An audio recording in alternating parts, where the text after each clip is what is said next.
चलो बा हाँ तोहार नाम से आइल बा वीसा। हमारा नाम से हाँ मलेशिया जाते तब ई कहिया आलई है। अरे आज 17-18 को दिन हो गई। आज एक दिन आए रहे एजेंट साहब तोरा देखे खातिर तो हमरा मेडिकल चेक होल ही नहीं तो हम विदेश के लेकर फ्लाइट हूँ। बैसाख 12 कहते तोरा खोखी बुखार भई रहे।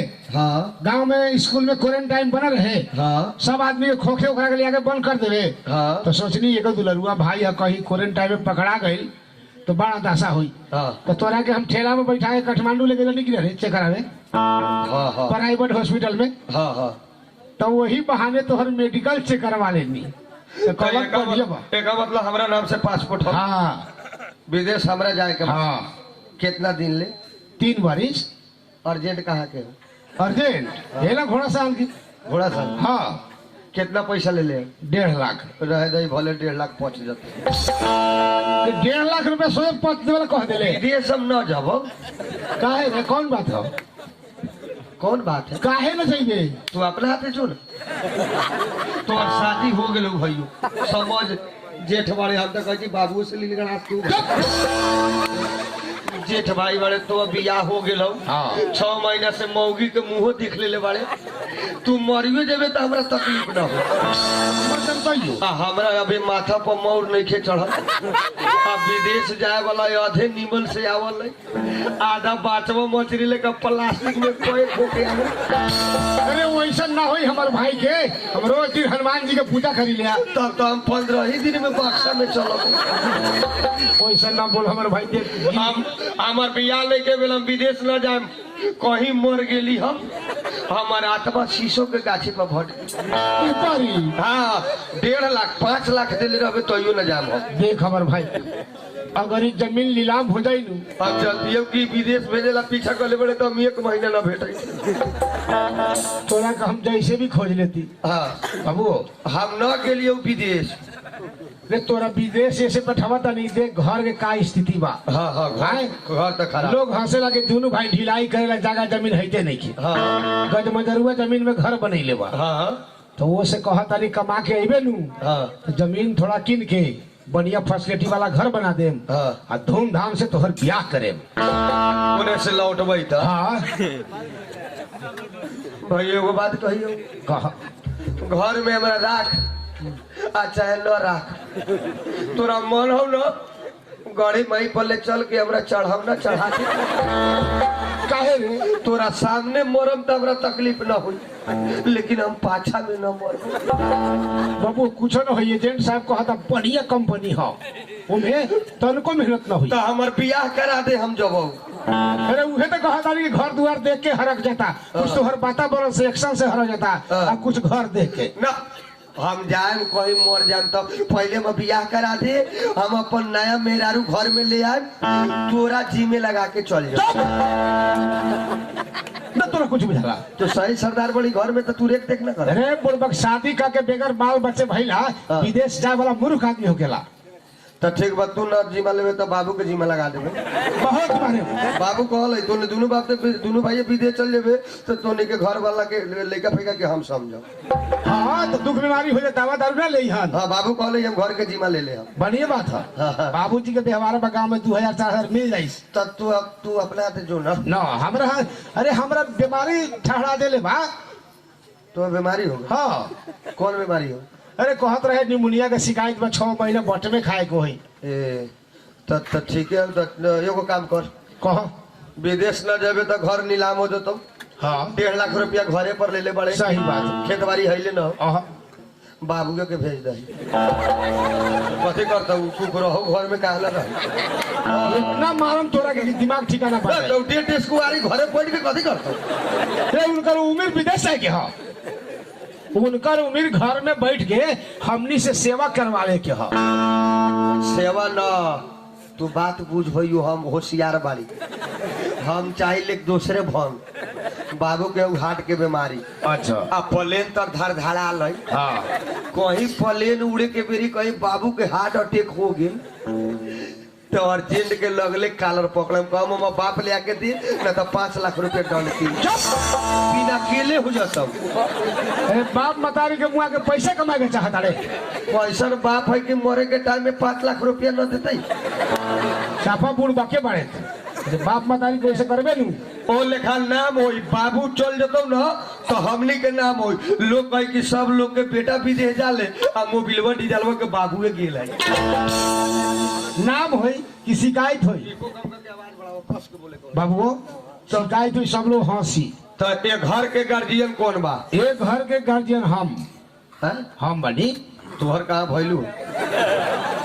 काहे रे? तोहर घर के गार्जियन रहते हाँ। 9 महीना से वायरस लागल रही है हाँ। एको दिन तू घर में से निकल लोग डांटे खिसिया कि बाहर जाके डांटे ना तो गार्जियन घरे में बा घरे में। हाँ बाबुओ गार्जियन नहीं के बाबू कहले हमरा से ना चली हम तो जीवन लेबो न आ तोहर भइलुए न हम ए घर के गार्जियन भौजी बा तोहर भौजी। हाँ भौजीए अलग से घर में भेपर बरलो। सही बात कहत है सही बात कहत। लक्ष्मीनिया मेहरारू हम हाँ भौजीए घर में अलग से हमने तीनों बातें के काम चलत ना डर कथी काम रे? पेट के बात के घुमा के बोलेला पेट के काम कहते पेट के तो से फ्रेश बोली ना लोग शिकायत क्यों करी? एगो भौजी न निमतिए तो तीनों बातें भूखले मर जाते। हाँ ये बात तो सही कहता। कर्जा पैसा काट के वायरस में केनू से नजर से मंगवा के तीनों बातें के जी अलग हो। हाँ हाँ तो हम गलती बोल ली है ना कहत अरे काम चली शिकायत वाला बात नहीं है। पिटवाई केनू देखिए पिटवाई सब पिटवाई हम ई बात से ना पिटेबे तो हम लोग काम पेट के काम चल रहा तो सोच कहे के चाहिए कि भौजी ये बात खाना वाना बना के खियावेला तो हम लोग इधर तीनों बातें के पेट के काम चल। अरे बाहर के लोग सुनी तो कही कि तो घर में ऐसा काहे हाँ, लोग ले काम बुर्बक थोड़े बाटे बाबू भौजीए अलग हाँ। से घर के रौनक बढ़ल एकदम सही। लक्ष्मीनिया मेहरारू हो। हाँ दोनों भाई कमैले अब 5 रुपया भेलो हाथ में। तोरा तो 2 दिन खादो ढेला पठैनी तो पिटा के आ गईले। हाँ आ तुरंत ताश खेले से फुर्सत ना आ भौजी घरे में बैठले 1500 2000 कमा ले कैसे रे?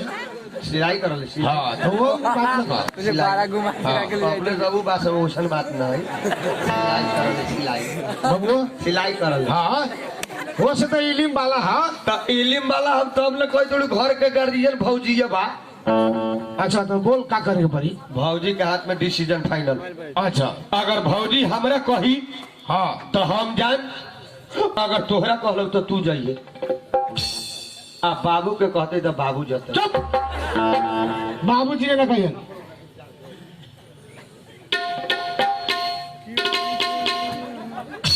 जय गुरुदेव। तीनों घोड़ा तीनों बातें में जौना के कही तो जाए। हमने दोनों भाई में कहा बाबूजी का नाम हटा ना हमरा कही तो हम जाए तोरा कहे तू जाइए बाबू कहे तीनों बातें में जाओ। बाबू के छोड़ के। बाबू के छोड़ हाँ तो चल दोनों भाई में रहो। ठीक चल। हमरा न कहते हुए हमरा से प्यार कर ले बहुत। हाँ तो सब हो जाए अपना जेवर से दिल से प्रेम से हाँ। बढ़िया से अपन लड़के से मान के प्यार करेला। हाँ गाँव घर में तू एक पीस बड़ा मोबी। हाँ हाँ चल पूछ। ठीक चल चल चल चल आज तो और भौजी से पूछ के हाँ ये कौन जाए विदेश जब कहा था हाथ में डिसीजन फाइनल है तो चल तो भौजी से हम पूछा था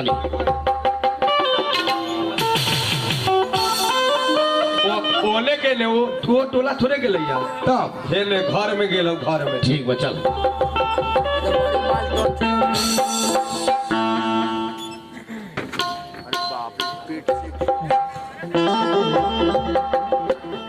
क्या बताई आज हम दिन से हमारे देवर जी कहीं दिखात नहीं थे न जाने कहाँ हुई जाता नहीं उनका घर ही इंतजार कर।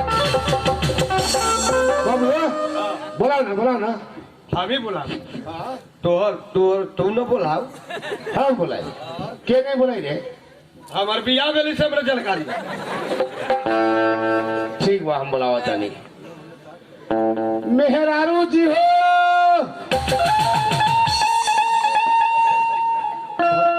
भाइयों टोला में एगो तुहे बड़े की आओ जी हो कहे वाला जा रे साला ई तो पूरा सब पूरा खानदाने के ना कटवा दे। आज तक ले सुन ही न रही वही लेखा बुलावल है। अरे ये स्टैंडर्ड भाषा है। जी कहला से नु घर के संस्कार बढ़ेला। मेहरारू जी हो जा। अब हमरा बोला से ना हो तो कुछ हम जल्दी हो तू ऐसे बुलाए वाला बड़े ना तो हम पाछे रहती। मेहरारू जी हो सब कहले बाबू के मुंह खोखी हो गई तो एगो सिरप के डिब्बी न किन लई आ ओका मुंह दुखा लागी तो नवरत्न तेल किने घोड़ा तान चल जाई।